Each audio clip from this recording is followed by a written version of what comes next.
अस्सलाम वालेकुम everyone and welcome back to my new art vlog. Okay जी, तो मैं अपने इस आर्ट व्लॉग में ना फेरी टेल ट्री हाउस बनाने की कोशिश कर रही थी, जिसको आपने प्रीव्यू जो है वो शुरू में देख ही लिया होगा कि किस तरह से बन रहा है। अच्छा, अनफॉर्चुनेटली मैं ना जिस भी इसकी बेस खड़ी कर रही थी ना, तो स्टार्टिंग प्रोसेस की ना मैं सारी वीडियो नहीं बना सकी। अच्छा, यहाँ पर ना मुझे आप लोगों को कुछ दिखाना है। ये जो बटरफ्लाई थी ना, ये बहुत ज़्यादा दिनों से चक्कर लगा रही थी। हमारे ना एक्चुअली घर में लेमन का प्लांट है, तो ये बटरफ्लाई ना रोज़ आए दिन इसका चक्कर यहीं पे लगता था और इसी प्लांट के पास जो थी ना, ये ज़्यादा रहती थी। मम्मा भी ना देख के बहुत ज़्यादा हैरान हो रही थी कि खैर है, रोज़ आए दिन इसका यहाँ पर चक्कर लगता है, कोई नई बात है इसके लिए।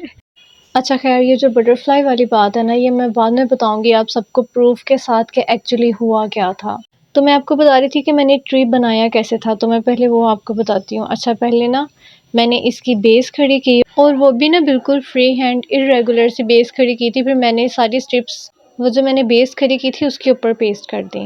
फिर जो ट्री ट्रंक की सही वाली शेप आती है ना, ऊपर से वो वाली शेप अपीयर होना शुरू हो गई थी। और इसके अलावा मैंने इसमें डिटेल्स ऐड करने के लिए ना यहाँ से पैलेट नाइफ़ के थ्रू इसके अंदर थोड़ी-सी लाइन्स क्रिएट की थी। यानी जहाँ-जहाँ से मुझे लग रहा था ना कि स्ट्रिप थोड़ी-सी बड़ी हो गई है, वहाँ पे फिर मैंने उसकी मदद से ना उस लाइन खुद लगा के सेपरेट कर दिया था।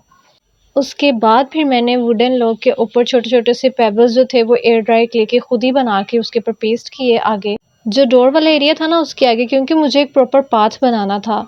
और अभी ये देखिए मैं यहाँ पे क्या कर रही हूँ, मुझे ना फ्लावर्स चाहिए थे ट्री के ऊपर वाले पोर्शन पे ना पेस्ट करने के लिए, तो मैंने सोचा कि मैं खुद ही बना लेती हूँ एयर ड्राई क्ले से, और वो इतने अच्छे बने।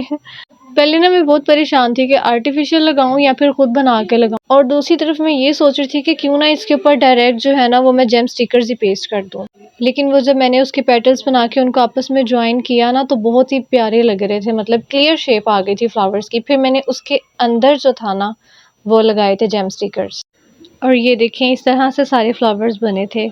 ये ना अभी बहुत ही ज़्यादा सॉफ्ट थी क्ले, तो मैंने इसको इतना ज़्यादा छेड़ा नहीं। मैंने कहा ये फ्लावर्स को ड्राई हो जाएं पहले, फिर जो है ना वो मैं इसके ऊपर पेस्ट करूँगी। उससे पहले मैंने ट्री को पेंट करना था, तो मैंने ऊपर वाले हिस्से को ना ग्रीन कलर से कवर करना शुरू कर दिया। पहले मैंने सारा ग्रीन जो पेंट था ना वो ऊपर जो लीफ पेस्ट किए थे उनके ऊपर अप्लाई किया। बहुत ही ज़्यादा मुश्किल हुई थी मुझे, क्योंकि लीव्स के अंदर इर्द गिर्द से कहीं ना कहीं से ना वाइट वाला पोर्शन नज़र आना शुरू हो जाता था।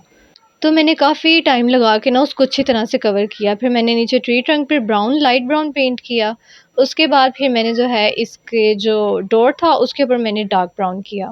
और ना शुरू में तो आपने वीडियो देखी ही होगी कैट्स की, तो मैंने वीडियो बनाई थी, मैं एक्चुअली गई हुई थी बाहर, तो वहाँ पे मुझे कैट्स नज़र आई। कैट थी और उसका बेबी था।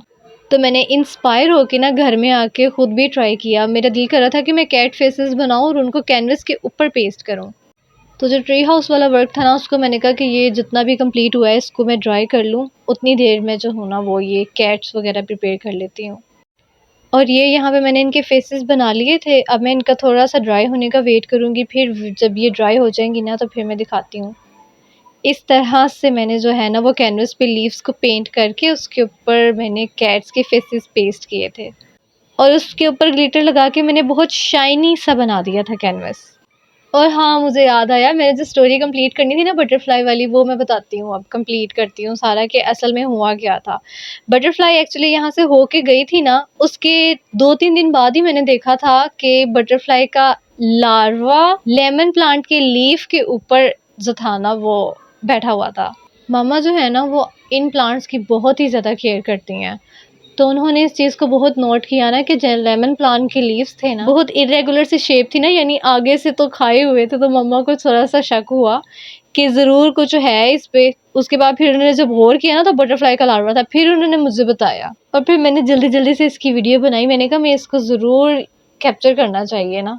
तो ये था सारा सीन। बटरफ्लाई जो थी ना, फिर बाद में हमें पता चला कि लेमन के प्लांट के ऊपर ही ज़्यादातर वो अपने एग्स देती है, और आधा तो प्लांट आपका गायब हो जाता है ना। खैर, it is all about nature, लेकिन नेचर जो है ना वो हमेशा से ही ब्यूटीफुल रही है कि कैसे एक लार्वा जो कि बहुत ही अजीब सा लगता है ना, इतनी प्यारी बटरफ्लाई में कन्वर्ट हो जाता है। तो ये सारी जो है ना अल्लाह ताला की कुदरत है, जो इंसान को बहुत ही ज़्यादा हैरत में डाल देती है।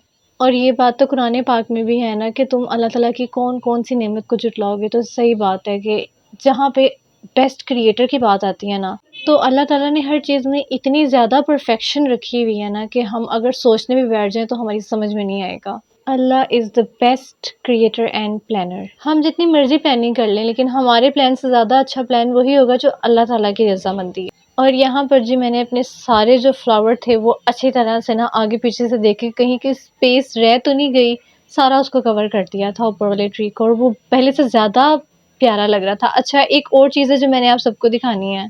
छोटे छोटे से मैंने रैबिट्स बनाए हैं और इसके ऊपर ना मैं इनकी आइज़ बनाती हूँ तो फिर नज़र आएंगे भी, मुझे नहीं पता। ये बहुत ही ज़्यादा छोटे लग रहे हैं मुझे। बटरफ्लाइज बनाई हैं और मैंने रैबिट बनाए हैं 2 छोटे-छोटे से। अभी मैं इसके ऊपर कलर करने के बाद ना इसको भी मैं ट्री के ऊपर पेस्ट करूँगी, फिर इसकी फाइनल लुक आएगी। अच्छा ये देखें, अभी मैं ना आप सबको क्लोज करके दिखाती हूँ। ये छोटे-छोटे से रैबिट्स, अभी ये अब फोकस हुआ, ये देखें।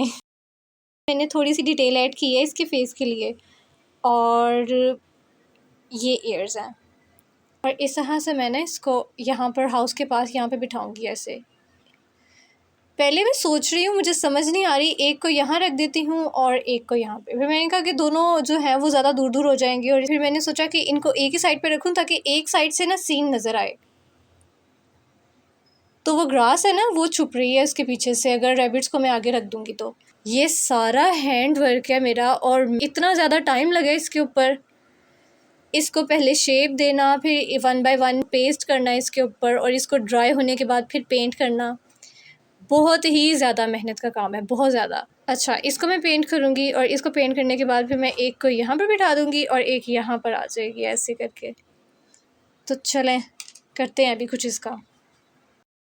ये मैंने बहुत ही ज़्यादा ना सिंपल क्राइटेरिया से रैबिट्स को बनाया था, यानी कि बिल्कुल बॉल्स बना के, तो उसके ऊपर जो था ना वो मैंने बस ईयर्स को ऐड किया था, और डॉट ब्लैक लगाए थे मैंने आइज़ के लिए, और फेस की शेप के लिए ना मैंने पैलेट नाइफ़ के साथ ही उसमें थोड़ी सी लाइंस लगा दी थी। अब जो है ना थोड़ा सा ये नज़र आ रहे हैं कि क्या बना हुआ है, आइज़ की वजह से पता चल रहा है कि ये रैबिट ही है।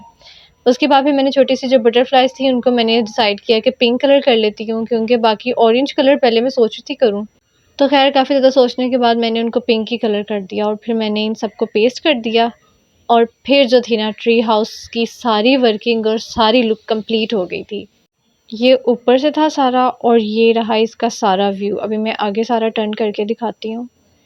ये क्लोज करके नीचे मैंने छोटे से मशरूम लगाए थे, जिनको कि पेंट करने में मुझे बहुत ज़्यादा मसला हुआ था, बहुत मुश्किल हो रही थी मुझे, क्योंकि मैंने वो पहले से पेस्ट कर दिए थे, तो पेस्ट करके ऊपर पेंट करना काफ़ी मुश्किल होता है। अभी बस ना इसमें एक चीज़ मिसिंग थी, वो थी वार्निश अप्लाई करना। तो पहले तो अभी जो मैंने रैबिट और बटरफ्लाई पेस्ट की थी ना, उनका मैं वेट कर रही थी कि ये थोड़ा-सा ज़रा हार्ड हो जाएँ, ड्राई हो जाएँ, पेस्ट हो जाएँ अच्छे से, तो फिर जो है ना वो मैं वार्निश करती हूँ। उसके बाद फिर मैंने इसके ऊपर वार्निश किया, और वार्निश अप्लाई करने के बाद finally fairy tale tree house का सारा काम कंप्लीट हो गया। अब मैंने बस इसको थोड़ी देर के लिए ड्राई करना है। तो जल्दी से अब ये बाकी की जितनी भी छोटी चीज़ें हैं ना, जैसे कि रैबिट, मैं इनके ऊपर भी लगा लूँगी, और फिर बस ये प्रोजेक्ट हो गया मेरा कंप्लीट सारा का सारा। तो ये था मेरा अब तक का सारा क्ले आर्ट वर्क, जिसके के ऊपर मैंने काफ़ी देर से वर्किंग कर रही थी, जिसको बनाने में मुझे 5 to 6 डेज़ लगे थे। मैंने इसको एट अ टाइम एकदम ही कंप्लीट नहीं किया, यानी कहने का मकसद ये है कि मैं साथ में ड्राई भी करती थी, ड्राई करके फिर ऊपर पेस्टिंग करती थी। Okay, so now I am going to end my vlog here, and I hope that my this artwork brings you joy and happiness. तो इंशाल्लाह ताला मिलते हैं आपसे फिर नेक्स्ट वीडियो में किसी न्यू आर्टवर्क के साथ। अपना बहुत ज़्यादा ख्याल रखिएगा और अपनी दुआओं में याद रखिएगा। अल्लाह हाफिज़।